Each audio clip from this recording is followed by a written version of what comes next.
Jack নামের এই ছেলেটির পৃথিবীতে কেউ নেই, যার ফলে তাকে একটা কুংফু স্কুলে প্রতি পদে পদে লাঞ্ছিত ও অপমানিত হতে হয়। এমনকি তাকে বানিয়ে রাখা হয়েছিল জীবন্ত এক পাঞ্চিং ব্যাগ। এখন দেখার বিষয় হলো সে কিভাবে নিজের অদম্য ইচ্ছাশক্তি দিয়ে মার্শাল আর্টসের দুনিয়ায় মার্শাল আর্টসের বস হয়ে উঠল, আর কে এই রহস্যময় ভিখারি যার সাধারণ চপস্টিকের আঘাতে ধরাশয়ী হয়ে যায় বড় বড় কুংফু মাস্টাররা। আজ এক্সপ্লেন করতে চলেছি বিশ্বের অন্যতম সেরা classic action comedy movie snack in the eagle's shadow নামের এক মাস্টারপিস মুভির। আমার মনে হয় আমাদের জেনারেশনে এমন কেউ নেই যে এই মুভিটা একবার হলেও দেখেনি। তাই চলো আর দেরি না করে এই ইন্টারেস্টিং মুভির এক্সপ্লেনেশন শুরু করি। তবে তার আগে থাকবে চ্যানেলটাকে সাবস্ক্রাইবের একটা ছোট্ট রিকোয়েস্ট। গল্পের শুরুতেই আমাদের নিয়ে যাওয়া হয় চীনের এক কুংফু স্কুলে, যেখানে জ্যাক নামের এক অনাথ তরুণ ঝাড়ুদার হিসেবে দিনরাত কঠোর পরিশ্রম করত। স্কুলের অন্যান্য ছাত্রদের মতো জ্যাকের মনেও কুংফু শেখার প্রবল ইচ্ছা, কিন্তু দুর্ভাগ্য স্কুলে ভর্তি হওয়ার মতো ন্যূনতম টাকাও তার কাছে নেই। কুংফু শেখার প্রতি তার টান এতটাই গভীর ছিল যে সে কাজ করার ফাঁকে ফাঁকে অন্য ছাত্রদের প্র্যাকটিস আড়াল থেকে দেখত, আর যখনই সে সুযোগ পেত ঘন্টার পর ঘন্টা একা একাই সেই কঠিন মুভগুলো প্র্যাকটিস করত। আর এভাবেই সবকিছু স্বাভাবিক চলছিল, কিন্তু একদিন স্কুলের নির্দয় মাস্টার তাকে গোপনে কুংফু প্র্যাকটিস করার সময় হাতে নাতে ধরে ফেলে। আর তারপর মাস্টার তাকে বেধড়ক পেটায় এবং কঠোর হুঁশিয়ারি দিয়ে বলে, এরপর থেকে যদি কাজ চুরি করিস বা অনুমতি ছাড়া কুংফু অনুশীলন করতে দেখি, তবে তোকে এই স্কুল থেকে চিরতরে বের করে দেব। স্কুলের মাস্টার ও শিক্ষকরা যেন জ্যাককে নিজেদের রাগ মেটানোর জন্য চলতি ফিরতি এক বক্সিং ব্যাগে পরিণত করেছিল। পরিস্থিতি এতটাই ভয়াবহ হয়ে উঠেছিল যে এমন কোনো দিন যেত না যেদিন বেচারা জ্যাককে বিনা দোষে মার খেতে হতো না। কিন্তু এই নিঃসঙ্গ পৃথিবীতে মাথা গোজার আর কোনো জায়গা না থাকায় অনাথ জ্যাক মুখ বুঝে সবকিছু সহ্য করে যাচ্ছিল। ঠিক এই সময় এখান থেকে দৃশ্য পরিবর্তন হয় এবং দেখানো হয় এক অদ্ভুত বৃদ্ধ লোককে। এই বৃদ্ধ লোকটার নাম পাই চ্যাং, যিনি এক সস্তা হোটেলে মনের আনন্দে চোখ কান বন্ধ করে নিশ্চিন্ত ঘুমাচ্ছিলেন। কিন্তু তার ঘুমের ব্যাঘাত ঘটাতে কিছু মশা তাকে বিরক্ত করা শুরু করে। আপাত দৃষ্টিতে লোকটিকে অত্যন্ত সুস্থ ও বয়স্ক মনে হলো, তার ভেতরে ছিল চিতা বাঘের মতো ক্ষিপ্রতা। দেখা যায় সে বিদ্যুতের গতিতে হাওয়ায় হাত চালিয়ে প্রতিটি মশাকে ধরে ফেলে। আর এরপর সে আবার ঘুমাতে যাবে, ঠিক তখনই সেখানে কিছু লোক এসে হাজির হয়। এই লোকগুলো ছিল এই হোটেলের মালিক, কারণ পাইচ্যাং বিগত 1 মাস ধরে সেই হোটেলের ভাড়া মেটায়নি। পাইচ্যাং তাদের খুব বিনীতভাবে আশ্বাস দেয় যে সে ভাড়া মিটিয়ে দেবে, কিন্তু পাওনাদাররা তার সাথে জোর জুলুম করতে শুরু করে। এক পর্যায়ে তাদের মধ্যে একজন সেখানে একটা বাঁশের ঝুড়ি পড়ে থাকতে দেখে। সে ভেবেছিল বুড়ো হয়তো এই ঝুড়ির ভেতরে সব টাকা লুকিয়ে রেখেছে, কিন্তু যেই মাত্র সে ঝুড়ির মুখ খোলে, ঠিক তখনই তার ভেতর থেকে এক ভয়ঙ্কর সাপ বেরিয়ে এসে লোকটিকে কামড় বসিয়ে দেয়।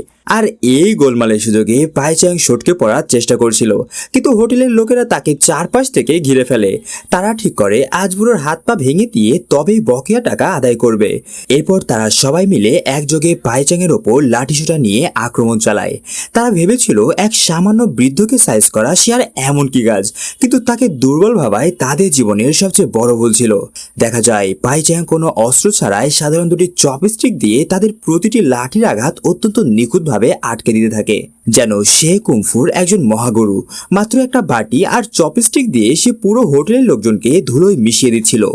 এরপর হঠাৎ করে একজন লোক পেছন থেকে তাকে ছদ্মবেশে আক্রমণ করতে এলে পাইচ্যাং তার গতি ধরে ফেলে এবং চোখের পলকে তার নাকের ভেতর চপস্টিক দুটি ঢুকিয়ে দেয়। এরপর নিজের জুতো খুলে তাদের মুখে পুরো দিয়ে এমন শট মারে যে শত্রুদের দাঁত ভেঙে গুড়িয়ে যায়, আর সেই দাঁতগুলো গিয়ে পড়ে তার বাটিতে।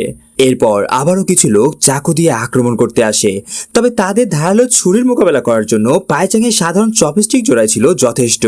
দেখা যায় তাদেরকে একটা মোক্ষম শিক্ষা দিয়ে সে যখন পালিয়ে যাচ্ছিল, ঠিক তখনই দরজায় এক লোকের সাথে তার প্রচন্ড ধাক্কা লাগে। আর এই লোকটি ছিল এই হোটেলের আসল মালিক। হোটেলের মালিক পাইচ্যাংকে দেখার পর তার কিছুটা পরিচিত মনে হলেও পুরো ঘটনাটি এত দ্রুত ঘটেছিল যে তার চেহারা স্পষ্টভাবে দেখে চেনার কোনো সুযোগই হয় না। এরপর গল্পে আমরা আবার জ্যাককে দেখতে পাই, যে যথারীতি স্কুলের মেঝে ঘষে ঘষে পরিষ্কার করছিল। মেঝে পরিষ্কার করার সময় সে দেখতে পায় তার গুরু মাস্টার লি আরামে ঘুমাচ্ছে। আর এইটা দেখা মাত্রই জ্যাক ভাবলো কুংফু শেখার এর চেয়ে ভালো সুযোগ আর হতেই পারে না।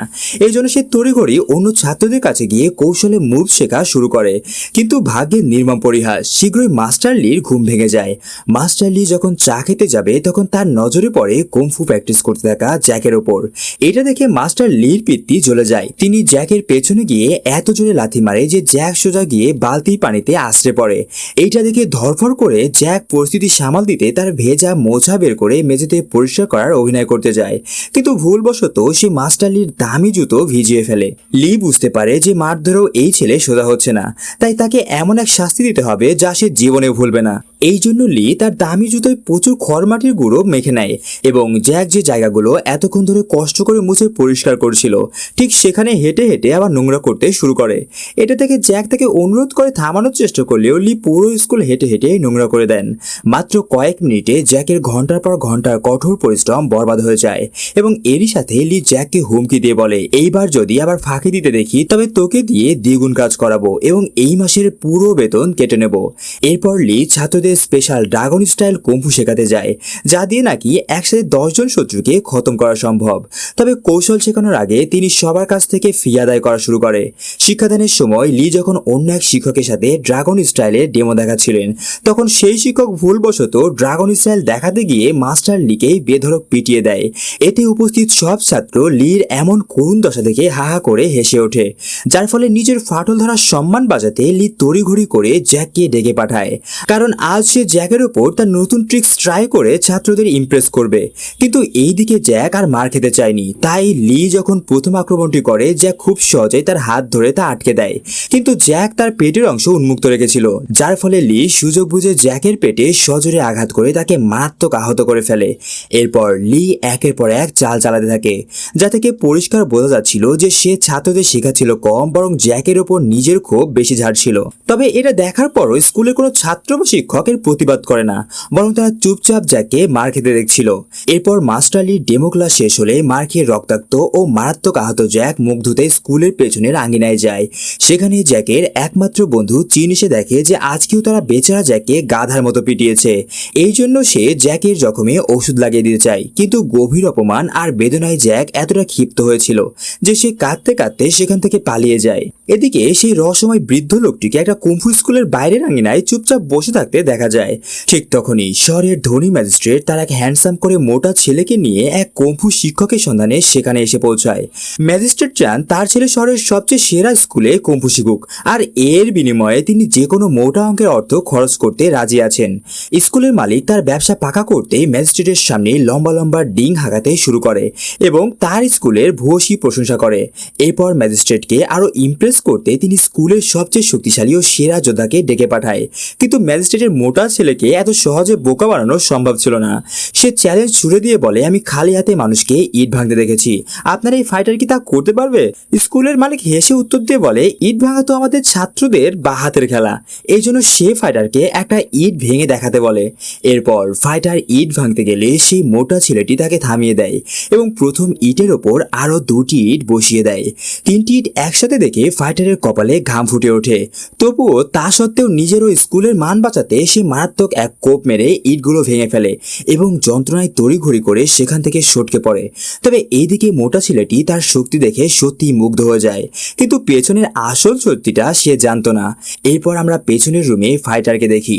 3টি ইট ভাঙার কারণে তার হাত ফুলে লাল হয়ে গেছে এবং সে যন্ত্রণায় ছটফট করছে, কিন্তু চিৎকার করলে যদি অ্যাডমিশন ক্যান্সেল হয়ে যায় সেই ভয়ে সে মুখ বুজে সব কষ্ট সহ্য করতে থাকে। সব পরীক্ষা শেষে বাইরে গিয়ে মোটা ছেলেটি তার বাবাকে বলে, আমি এই স্কুলেই ভর্তি হব। আনন্দিত হয়ে স্কুলের মালিক ফাইটারকে ম্যাজিস্ট্রেটের সাথে হাত মেলাতে ডেকে পাঠায়, কারণ তার জন্যই এই মোটা ফিয়ের চুক্তি সম্পন্ন হয়েছে। যার ফলে দেখা যায় ফাইটার তার ফোলা হাতটি পেছনে লুকিয়ে রাখার আপ্রাণ চেষ্টা করে, কিন্তু যেই মাত্র ম্যাজিস্ট্রেট পুত্র হ্যান্ডশেক করার জন্য তার হাত চেপে ধরে, ফাইটার যন্ত্রণায় প্রচন্ড চিৎকার করে ওঠে। তার হাতের এই করুণ ও ভুয়ো অবস্থা দেখে ম্যাজিস্ট্রেট পুত্র বুঝে যায় যে এরা আসলে ভণ্ড। এজন্য সে সাথে সাথে সেখান থেকে চলে যাওয়ার জন্য সিদ্ধান্ত নেয়, যা থেকে স্কুলের মালিক তাকে ধরে রাখার অনেক চেষ্টা করলেও ছেলেটির জেদের কাছে ম্যাজিস্ট্রেটেরও কিছু করার ছিল না। অবশেষে ভর্তি বাতিল হয়ে যাওয়ায় স্কুলের মালিকের মেজাজ বিগড়ে যায়। ঠিক সেই মুহূর্তে তার নজরে পড়ে বাইরে বসে থাকা সেই বৃদ্ধ ভিখারির ওপর। সে বিশ্বাস করতে শুরু করে যে এই অপয়া বুড়োর ব্যাড লাকের কারণে আজ তার এত বড় লোকসান হলো। তাই মালিকের আদেশে তার গুন্ডারা বৃদ্ধ লোকটিকে ধরে ধাক্কা মেরে বের করে দিতে যায়, কিন্তু পায়চাং কি এতই সাধারণ নাকি? দেখা যায় সবাই মিলে চেষ্টা চেষ্টা করেও বুড়োর একটা ভালো বাঁকা করতে পারে না। ঠিক সেই মুহূর্তে জ্যাক সেখান দিয়ে যাচ্ছিল। এতগুলো লোককে এক নিঃসঙ্গ বৃদ্ধের উপর অত্যাচার করতে দেখে জ্যাক তাকে বাঁচাতে মাঝখানে লাফিয়ে পড়ে। যখন গুন্ডারা জানতে পারে যে জ্যাক তাদের বিরোধী স্কুলের লোক, তখন তারা বৃদ্ধকে ছেড়ে জ্যাককেই পেটাতে শুরু করে। তবে জ্যাককে মার খেতে দেখে বৃদ্ধ পাইচ্যাং আর চুপ থাকতে পারে না। সে আড়াল থেকে জ্যাকের হাত ধরে ফেলে। এরপর যখন সেই শক্তিশালী ফাইটার জ্যাককে মারতে আসে, পাইচ্যাং জ্যাকের আড়াল থেকে জ্যাকের হাত দিয়ে একটা লাঠির সাহায্যে ফাইটারের মাথায় ও শরীরে আঘাত করতে থাকে। জ্যাক অবাক হয়ে ভাবে যে এই লড়াইগুলো হয়তো সে নিজেই করছে, কিন্তু আসলে মূল কায়দা ও মুভগুলো পাইচ্যাংই করাচ্ছিল। পাইচ্যাংয়ের সহযোগিতায় জ্যাক এক সাধারণ ফাইটিং ডেমো দেখায়।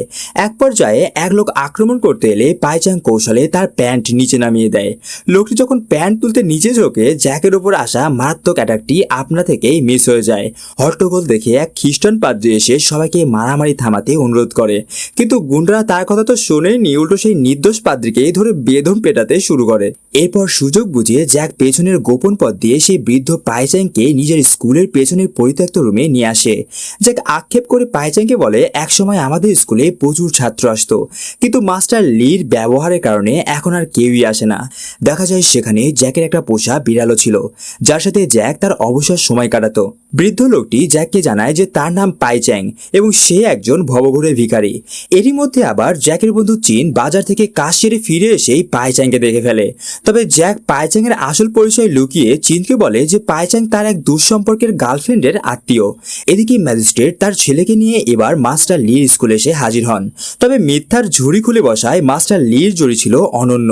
সে ম্যাজিস্ট্রেটের সামনে ডাহা মিথ্যা বলে যে আমাদের ছাত্ররা কোনো ছাগলছানা মার্কা শিক্ষকের কাছে শেখে না, কফুতে আমাদের স্কুলের সাথে কারো তুলনা চলে না। লির মুখরোচক মিষ্টি কথায় ম্যাজিস্ট্রেট গলে গেলেও তার মোটা ছেলের মনে তখনও সন্দেহ রয়ে গিয়েছিল। তাই সন্দেহ দূর করতে মাস্টার লি জ্যাককে ডেকে পাঠায়। লি চেয়েছিল তার এক চেল্লা দিয়ে জ্যাককে হারিয়ে প্রমাণ করতে যে তাদের স্কুলের ছাত্ররা কতটা শক্তিশালী। দেখা যায় লি গোপনে জ্যাককে হুমকি দিয়ে বলে, তুই কিন্তু চুপচাপ মার খাবি, ভুলেও কোনো পাল্টা আঘাত করবি না। যার জন্য ফাইটিং শুরু হলে জ্যাক গুরুর কথা মেনে চুপচাপ মার খেতে থাকে। কিন্তু প্রতিপক্ষের নির্মম আঘাতে এক পর্যায়ে জ্যাকের মারাত্মক রাগ উঠে যায় এবং সে প্রায় পাল্টা হাত উঠিয়ে ফেলেছিল। তখন সেই ফাইটার জ্যাকের কানের কাছে গিয়ে ফিসফিস করে মনে করিয়ে দেয়, যদি হাত তুলিস তবে মাস্টার তোকে চিরতর স্কুল থেকে তাড়িয়ে দেবে। স্কুল থেকে বিতরিত হওয়ার ভয়ে জ্যাক আবার শান্ত হয়ে যায়। যতক্ষণ না ম্যাজিস্ট্রেট পুত্র সন্তুষ্ট হয়ে ভর্তি হতে রাজি হয়, ততক্ষণ সেই ফাইটার অন্যায়ভাবে জ্যাককে পেটাতেই থাকে। ভর্তি কনফার্ম হওয়ার পর লি জ্যাকের দিকে তাকিয়ে নির্দয়ভাবে বলে, ওঠ, গিয়ে ওষুধ লাগিয়ে নে। আহত ও যন্ত্রণায় কাতর জ্যাক যখন ফিরে আসে, পাইচ্যাং তার এই করুণ দশা দেখে অবাক হয়ে যায় এবং গভীর সমবেদনা অনুভব করে। জ্যাকের মন ভালো করার জন্য পাইচ্যাং তার সামনে একটা চীনামাটির বাটি বের করে স্পিন করতে থাকে। পাইচ্যাং হেসে বলে, তুমি কি আমার হাত থেকে এই বাটিটা কেড়ে নিতে পারবে? চেষ্টা করে দেখো, আমার মনে হয় তুমি কখনোই পারবে না।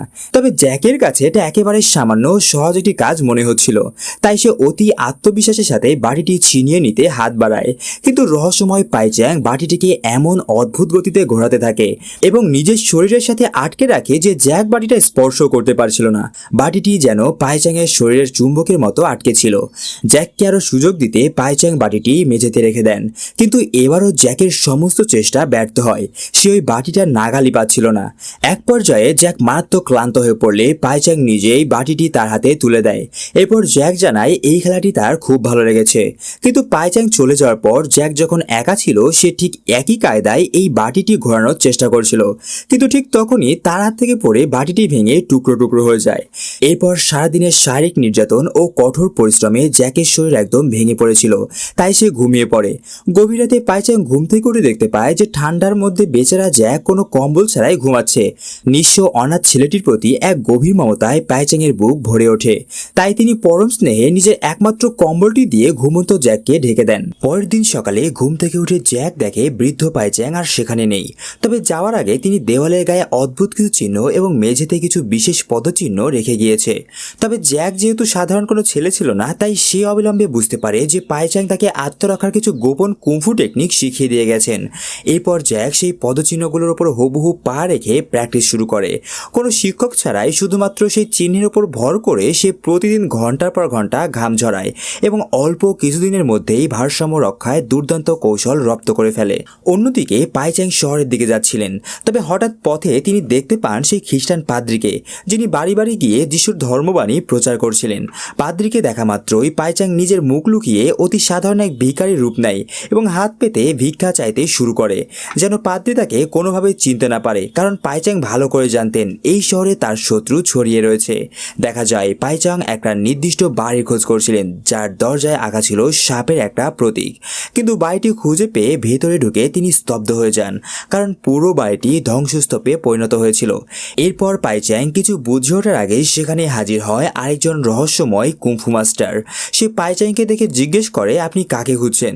পাইচ্যাং তখনও বোকা ভিখারি সাজতে চায়, কিন্তু আক্রমণকারী কুংফু মাস্টার তার নিখুঁত মুভস দেখে চিনে ফেলে যে ইনি স্নেক ফিস্ট স্টাইলের আসল মাস্টার। আর এইটা বুঝতে পারা মাত্রই শুরু হয় এক ধুন্ধুমার লড়াই। পাইচ্যাং আর ছদ্মবেশ না রেখে নিজের আসল কুংফু রূপ প্রকাশ করে এবং বিদ্যুতের গতিতে সাপের মতো নমনীয়তা দেখিয়ে সে প্রতিপক্ষের প্রতিটা ঘাতক আঘাত প্রতিহত করে আর কয়েক সেকেন্ডের মধ্যে তাকে ধরে মাটিতে লুটিয়ে ফেলে। কিন্তু পাইচ্যাং যখন সেখান থেকে পালিয়ে যাচ্ছিল, ঠিক তখন সেই খ্রিস্টান পাদ্রী এসে তার পথ আটকে দাঁড়ায়। সেই পাদ্রী আসলে কোনো ধর্মপ্রচারক ছিল না, বরং সে ছিল ছদ্মবেশী এক ভাড়াটে খুনি। পাদ্রী পেছন থেকে পাইচ্যাংকে একটা বিষাক্ত ছুরি দিয়ে মারাত্মকভাবে আঘাত করে, যার ফলে পাইচ্যাং প্রচণ্ড আহত হলেও নিজের বুদ্ধিমত্তা দিয়ে চতুরতার সাথে তাদের চোখ ফাঁকি দিয়ে সেখান থেকে ছিটকে পালায়। আসলে এরা দুজন ছিল রক্ত পিপাসু ঈগল ক্ল ক্লাবের সদস্য, যারা বহু বছর ধরে পাইচ্যাংকে খুঁজে বেড়াচ্ছিল, যাতে সাপের মতো ফোঁস করা এই কুংফু স্টাইলকে চিরতরে শেষ করে দেওয়া যায়। এদিকে গল্প ফিরে আসে আমাদের সেই পেডুক ম্যাজিস্ট্রেট ও তার মোটা ছেলের কাছে। তারা দেখতে আসে মাস্টার লির স্কুলে তার ছেলে সত্যিই কিছু শিখছে কিনা। মাস্টার লি তার সম্মান বাঁচাতে আবারও জ্যাককে ডেকে আনে এবং তার সাথে ফাইট করতে বলে। লি জ্যাকের কানে কানে ফিসফিস করে কঠোর নির্দেশ দেয় যে তোকে শুধু মার খেতে হবে, কোনো প্রতিরোধ করবি না। কিন্তু জ্যাক তো আর আগের সেই দুর্বল জ্যাক নেই। পাইচ্যাংয়ের রেখে যাওয়া পদচিহ্নের অনুশীলনে সে এখন অত্যন্ত দ্রুত ও চটপটে। এরপর ম্যাজিস্ট্রেট পুত্র যখন তার উপর একের পর এক শক্তিশালী ঘুষি আর লাথি মারতে থাকে, তখন জ্যাক কোনো পাল্টা আক্রমণ না করেও শুধুমাত্র শরীর মোচড় দিয়ে প্রতিটা আঘাত থেকে নিজেকে বাঁচিয়ে নিচ্ছিল। মোটা ছেলেটা বারবার চেষ্টা করেও জ্যাকের শরীরের একটা ভালো বাঁকা করতে পারছিল না। এই জন্য রাগে অন্ধ হয়ে ছেলেটি তার সবচেয়ে মারমুখী ড্রাগন পাঞ্চ চালাতে যায়, কিন্তু জ্যাক নিমিষে সরে দাঁড়ালে সে আঘাতটি সরাসরি গিয়ে লাগে তার বাবা অর্থাৎ খোদ ম্যাজিস্ট্রেটের গায়ে। এইটা দেখে ম্যাজিস্ট্রেট যন্ত্রণায় ও অপমানে লাল হয়ে যায় এবং ক্ষুব্ধ হয়ে ছেলেকে নিয়ে সেই মুহূর্তেই স্কুল ছেড়ে চলে যান। ম্যাজিস্ট্রেট যাওয়ার সাথে সাথেই মাস্টার লি এবং তার সহশিক্ষক হিংস্র পশুর মতো জ্যাকের উপর ঝাঁপিয়ে পড়ে। তাদের নির্দেশ অমান্য করে স্কুলকে অপমান করার অভিযোগে তারা দুজন মিলে জ্যাককে বেধড়ক মারধর করে তাড়িয়ে দেয়। এই অপমানে ও ক্ষোভে জ্বলতে থাকা জ্যাক ঝোপের আড়ালে গিয়ে একটা গাছের পাতালতায় ঘুষি মেরে নিজের রাগ ঝরছিল। ঠিক তখনই সে দেখতে পায় মারাত্মক আহত পাইচ্যাং কোনো মতে কাদা জলের ভেতর দিয়ে পালিয়ে আসছেন। এইটা দেখতে পেয়ে জ্যাক বিন্দুমাত্র দেরি না করে তার মাস্টারকে কাঁধে তুলে এক নিরাপদ গোপন আস্তানায় নিয়ে যায়। মাস্টারকে বাঁচাতে জ্যাক নিজের প্রাণের ঝুঁকি নিয়ে লির স্কুলের সিক্রেট রুম থেকে মূল্যবান ভেষজ ওষুধ চুরি করে আনে। এরপর সে সেই ওষুধ দিয়ে বিশেষ এক আয়ুর্বেদিক স্যুপ তৈরি করে পাইচ্যাংকে খাওয়ায়। আর এই ভালোবাসার যত্ন পেয়ে পাইচ্যাং ধীরে ধীরে সুস্থ হয়ে উঠতে থাকে। এরপর এই দিকে দেখা যায় পাইচ্যাংয়ের ওই শত্রুদের, যারা কিছুক্ষণ আগে তার উপর হামলা করেছিল। এই শত্রুরা পাইচ্যাংকে আবারও খুঁজে বের করার জন্য এক গোপন বৈঠক করে। তবে এইবার এই বৈঠকে উপস্থিত হয় তাদের প্রধান লিডার ওং তাইফেই। এই টুকটুকে লাল স্যালোয়ার কামিজ পরা ওং তাইফেই ছিল ঈগল ক্ল স্টাইলের এক ভয়ঙ্কর মাস্টার। ইতিহাস বলে ঈগল ক্ল এবং স্নেক ফিস্ট এই দুই স্টাইলের মার্শাল আর্টস শতাব্দীর পর শতাব্দী ধরে একে অপরের রক্তচক্ষু শত্রু। আর এই জন্য ওং তাইফেই খুঁজে খুঁজে একাই হাজার হাজার স্নেক ফিস্ট কুংফু যোদ্ধাকে হত্যা করে এই কৌশলকে ধ্বংসের মুখে ঠেলে দিয়েছিল। আর এখন শুধু এই পাইচ্যাংই বেঁচে আছে যে স্নেক ফিস্ট স্টাইলে লড়াই করতে পারে। তাই ওং তাইফে তার সঙ্গীদের আদেশ দেয় যে কোনো মূল্যে পাইচ্যাংকে খুঁজে বের করতে হবে। অন্যদিকে পাইচ্যাং যখন জানতে পারে যে এই অনাথ ছেলেটি নিজের জীবন বাজি রেখে তার প্রাণ বাঁচিয়েছে, তখন তার ভালোবাসা জ্যাকের প্রতি আরও বেড়ে যায়। তিনি জ্যাককে জিজ্ঞেস করে, তুমি কি সত্যি কুংফু শিখতে চাও? এইটা শুনে জ্যাকের চোখ আনন্দে চকচক করে ওঠে, কিন্তু পাইচ্যাং দুটি অত্যন্ত কঠিন সত্য দিয়ে বলে, আমার শেখানো কুংফু তুমি কখনো সাধারণ মানুষের সামনে বাহাদুরি করার জন্য ব্যবহার করবে না। কেবল আত্মরক্ষা বা অন্যায়ের বিরুদ্ধে চূড়ান্ত প্রয়োজন প্রয়োজনে ব্যবহার করবে। আর 2 নম্বর হলো, যদি কখনো আমাকে কারোর সাথে লড়াই করতে দেখো, আমি মরে গেলেও তুমি মাঝখানে আসবে না। জ্যাক এই শর্তগুলোতে রাজি হলে শুরু হয় কুংফু ইতিহাসের অন্যতম কঠিন ও নির্মম প্রশিক্ষণ। আর এই প্রশিক্ষণে জ্যাক যে কী পরিমাণ বিপদে পড়তে চলেছে তা তোমরা হয়তোবা কল্পনাও করতে পারবে না। দেখা যায় পাই চ্যাং প্রথমে জ্যাকের শরীরের প্রতিটি হাড় ও পেশিকে নমনীয় করতে লাঠি দিয়ে পিটিয়ে ও টেনে তার পজিশন ঠিক করে। এরপর তিনি জ্যাকের নিচে জ্বালিয়ে দেন ফুটন্ত ধূপকাঠি। যদি জ্যাক ক্লান্ত হয়ে নিচে নামে তবে তার পিঠ ও শরীর পুড়ে যাবে। ফলে বাধ্য হয়ে আঙুলের ডগায় ভর দিয়ে ঘন্টার পর ঘন্টা জ্যাককে কঠিন ব্যালেন্স ধরে রাখতে হতো। নমনীয়তার এই চূড়ান্ত পরীক্ষা নিতে পাই চ্যাং জ্যাককে মেঝেতে রাখা কাঁচা ডিম আঙুলের ডগায় তুলে আনতে বলে। কিন্তু শুরুতে জ্যাকের শক্ত হাতে চাপে প্রতিটি ডিম ভেঙে চুরমার হয়ে যায়। এইটা দেখে পাই চ্যাং তখন তার পিঠ মজবুত করতে তাকে উল্টো করে কাঁকড়ার মতো হাঁটার অভ্যাস করায় এবং মাথার উপর পানির বাটি রেখে ব্যালেন্সিং শেখায়। দিনের পর দিন অমানসিক পরিশ্রমের পর আসে সেই মুহূর্ত। জ্যাক এখন কোনো ডিম না ভেঙে নিখুঁতভাবে ঝুড়িতে তুলে রাখতে সক্ষম হয়। আর এখন সে একজন পূর্ণাঙ্গ স্নেক ফিস্ট ফাইটার। একদিন ট্রেনিং চলাকালে জ্যাক পাই চ্যাংকে চেয়ারে ঘুমিয়ে থাকতে দেখে পরীক্ষা করার জন্য চেয়ারটাকে লাথি মেরে ফেলে দেয়। কিন্তু ঘুমন্ত অবস্থাতেও পাই চ্যাং শূন্যে নিজের ভারসাম্য বজায় রাখে, যা দেখে জ্যাক বুঝতে পারে যে মাস্টারের অর্জিত জ্ঞান কতটা গভীর। তবে এই দিকে কাজে কোনো বিশ্বস্ত লোক না পাওয়ায় মাস্টার লি বাধ্য হয়ে জ্যাককে আবারও ঝাড়ুদার হিসেবে স্কুলে ফিরিয়ে নেন। কিন্তু এবার লি যখনই নোংরা পা দিয়ে জ্যাকের পরিষ্কার করা মেঝে নষ্ট করতে আসে, জ্যাক তখনই অত্যন্ত গতিতে তার পায়ের নিচে কাপড় দিয়ে দেয়। লি যত দ্রুত হাঁটে জ্যাক তত দ্রুত কাপড় সরিয়ে তার পায়ের নিচে দিচ্ছিল। এক পর্যায়ে ধাওয়া করতে গিয়ে লি পা পিছলে সজোরে ধপাস করে মাটিতে আছড়ে পড়ে। ঠিক এমন সময় সেখানে হাজির হয় এক অহংকারী কুংফু চ্যাম্পিয়ন যোদ্ধা। সে মাস্টার লি এবং তার সহশিক্ষককে প্রকাশ্যে চ্যালেঞ্জ জানায়, যেটা শুনে লি তাকে বলে, তোমার মতো বাচ্চাদের আমি আমার স্কুলে ভর্তি নেই না। আর যদি বলো লড়াইয়ের কথা, তাহলে তোমাকে হারানোর জন্য আমার স্টুডেন্টরাই যথেষ্ট। ব্যাস এইটা শুনে সেই কুংফু চ্যাম্পিয়ন যোদ্ধা লিকে তার সঙ্গে লড়াইয়ের জন্য প্রস্তাব দেয়। তবে লি লড়াই করতে অস্বীকার করলে সেই চ্যাম্পিয়ন একাই লি ও তার সঙ্গীকে একযোগে আক্রমণ করে বসে। দেখা যায় লি এবং তার সহশিক্ষকের সমস্ত ভণ্ড কুংফু কৌশল সেই আসল চ্যাম্পিয়নের সামনে তাসের ঘরের মতো ভেঙে পড়ে। সে দুজনকেই পিটিয়ে আধমরা করে ফেলে। নিজের স্কুলের শিক্ষকদের এই করুণ দশা দেখে এবং ছাত্রদের সম্মান বাঁচাতে জ্যাক আড়াল থেকে ছদ্মবেশে এক ঝটকায় সেই চ্যাম্পিয়নের পা টেনে মাটিতে ফেলে দেয় এবং ভিড়ের মধ্যে হারিয়ে যায়। কিন্তু শিক্ষকরা পুরোপুরি হেরে যাওয়ায় স্কুলের সব ছাত্ররা তাদের বয়কট করে সেই নতুন বিজয়ী চ্যাম্পিয়নের স্কুলে ভর্তি হতে চলে যায়। ঠিক এই চরম বিপর্যয় দিনে স্কুলে পা রাখি স্কুলের আসল প্রতিষ্ঠাতা ও প্রধান মাস্টার হাং। সব শুনে মাস্টার হাং রাগে অগ্নিশর্মা হয়ে ওঠে এবং নিজের হারানো সম্মান ও ছাত্রদের ফিরিয়ে আনতে সেই বিজয়ী চ্যাম্পিয়নের আখড়ায় গিয়ে চড়াও হন। সেখানে মাস্টার হাং এবং সেই চ্যাম্পিয়নের মধ্যে শুরু হয় এক মহালড়াই। লড়াইটি ছিল সমানে সমানে, কিন্তু শেষ পর্যন্ত চ্যাম্পিয়নের ঘাতক লাথির আঘাতে মাস্টার হাং মারাত্মকভাবে আহত হয়ে মাটিতে লুটিয়ে পড়ে। আর এই সমস্ত কিছু জ্যাক সেখানে দাঁড়িয়ে দাঁড়িয়ে দেখছিল। কিন্তু পাইচাংয়ের দেওয়া প্রতিশ্রুতির কথা মনে করে সে আত্মপ্রকাশ করছিল না। কিন্তু যখন চ্যাম্পিয়ন যোদ্ধাটি মাস্টার হাংকে একদম মেরে ফেলার মতো অবস্থা করে দেয়, ঠিক সেই সময় জ্যাক আর সহ্য করতে না পেরে নিজের জুতোটি সোজা তার মুখে ছুঁড়ে মারে। জ্যাকের সাপের মতো দ্রুত হাত ও নিখুঁত প্রতিহত করার কৌশল দেখে উপস্থিত সবাই স্তব্ধ হয়ে যায়। এমনকি আড়ালে দাঁড়িয়ে থাকা ওংতা ফের চোখও ছানাবড়া হয়ে যায়, কারণ সে চিনে ফেলেছিল এ তো সেই স্নেক ফিস্ট স্টাইল। এরপর চ্যাম্পিয়ন যোদ্ধাটি শেষমেশ একটা ভারী বাঁশের লাঠি তুলে নিয়ে জ্যাককে মারতে গেলে জ্যাক তার সাপের মতো নমনীয় শরীর দিয়ে লাঠির প্রতিটি আঘাত এড়িয়ে গিয়ে এমন মোক্ষম আঘাত আনিয়ে যে চ্যাম্পিয়ন মাটিতে গড়াগড়ি খেতে শুরু করে। জ্যাকের এই জয়ে সব ছাত্ররা ভুল বুঝতে পেরে আবার তাদের পুরনো স্কুলে ফিরে আসে। স্কুলে ফিরে জ্যাক দেখে পাইচাং আবারও উধাও। তবে যাওয়ার আগে তিনি জ্যাকের জন্য রেখে গেছেন স্নেক ফিস্ট স্টাইলের একটা গোপন বই। এরকম একটা বই যদি আমরাও পাইতাম তবে মন্দ হতো না। যাই হোক, এদিকে জ্যাক ব্যাকুল হয়ে মাস্টারকে খুঁজতে বের হয়, কিন্তু পথে তার দেখা হয় ইগল ক্লু প্রধান ওং তাইফের সাথে। ওং নিজেকে পাইচাংয়ের পুরনো বন্ধু দাবি করে বইটির খোঁজ নিতে চায়। তবে জ্যাক তাকে বিশ্বাস না করলে ওং আক্রমণ চালায়। ওং যেহেতু স্নেক ফিস্টের সমস্ত মুভসই জানতো, তাই জ্যাকের কোনো চালই ওং এর সামনে কাজ করছিল না, যার ফলে খুব সহজেই ওং জ্যাককে হারিয়ে দেয় এবং হুমকি দিয়ে বলে, পাইচাং ফিরলে আমাকে খবর দিবি। এই লড়াইয়ে হেরে হতাশ হয়ে জ্যাক ঘরে ফিরে দেখে তার পোষা বিড়ালটি স্নেক ফিস্টের মূল বইটিকে আশ্রে ছিঁড়ে টুকরো টুকরো করে ফেলেছে, যা দেখে জ্যাক চরম রেগে গিয়ে বিড়ালটিকে মারতে যাবে, ঠিক তখনই ঘটে এক অবিশ্বাস্য দৃশ্য। জ্যাক দেখে তার বিড়ালটি একটা বিষাক্ত সাপের সাথে ফাইট শুরু করেছে। সাপটি বারবার ফানা তুলে আক্রমণ করছিল, ঠিক যেমন স্নেক ফিস্টে করা হয়। আর বিড়ালটি অত্যন্ত চতুরতার সাথে সাপের প্রতিটি আক্রমণ এড়িয়ে নিজের ধারালো নখ দিয়ে সাপের উপর ঝাঁপিয়ে পড়ছিল। শেষ পর্যন্ত বিড়ালটি সাপের ঘাড়ে আঘাত করে তাকে হারিয়ে দেয়। এই দৃশ্য দেখে জ্যাকের মাথায় এক দারুণ বুদ্ধি আসে। সে বুঝতে পারে সাপের ফনাকে যদি কেউ চিনে ফেলে তবে তাকে হারানোর একমাত্র উপায় বিড়ালের থাবা। ব্যাস, জ্যাক আর এক মুহূর্ত দেরি না করে সাপের নমনীয়তার সাথে বিড়ালের তীক্ষ্ণ ধারার আক্রমণ মিলিয়ে সম্পূর্ণ এক নতুন কুংফু স্টাইল উদ্ভাবন করে, যার নাম দেওয়া হয় ক্যাটস ক্ল। সে দিনরাত প্র্যাকটিস করে এই দুই স্টাইলের এক মারাত্মক মিশ্রণ তৈরি করে ফেলে। এরপর এইদিকে দেখানো হয় পাইচ্যাং তার অনুসারীদের খুঁজতে গিয়ে জানতে পারে যে ঈগল ক্লয়ের ঘাতকরা তাদের প্রত্যেকটা অনুসারীকে হত্যা করেছে। এমনকি তখনও তার সামনে তার অনুসারীর একটা লাশ ঝুলেছিল এবং সেখানে লটকানো ছিল একটা চিঠি। এইটা দেখে পাইচ্যাং সেই চিঠিটা পড়তেই যাবে, ঠিক এমন সময় ঈগল ক্লয়ের এক সদস্য তার উপর আক্রমণ করে বসে। এইটা দেখে পাইচ্যাং সিদ্ধান্ত নেয় সে আর পালাবে না, বরং সেই ঘাতকদের একাই একে একে খতম করবে।